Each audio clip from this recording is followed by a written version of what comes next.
উফ আর পারা যাচ্ছে না, রোজ রোজ একই ঝামেলা। পটল নাকি দু চোখের বিষ। কার কার বাড়িতে এরকম ঝামেলা আছে বলো দেখিনি।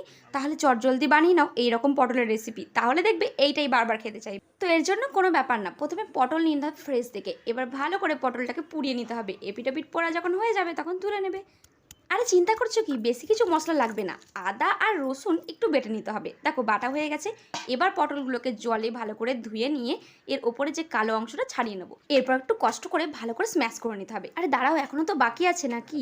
এবার কড়াইতে সর্ষের তেল দিয়ে তার মধ্যে গোটা জিরে আর দিয়ে দেবো শুকনো লঙ্কা ফোড়ন, কিছুটা পেঁয়াজ কুচি দিয়ে লাল লাল করে ভেজে নেবো।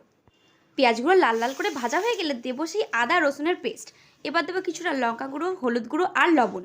এবার কিছুটা টাইম দিয়ে কষিয়ে নিতে হবে। যখন দেখবে তেল ছেড়ে দিয়েছে তখন পটলটাকে মিক্স করে দিয়ে ভালো করে নেড়ে ছেড়ে ওপর থেকে একটু মিট মশলা আর রোস্টেড জিরে পাউডার ছড়িয়ে দিলেই রেডি পটল ভর্তা। এবার গরম গরম ভাতের সাথে খাও আর খেয়ে বলো জাস্ট ফাটাফাটি।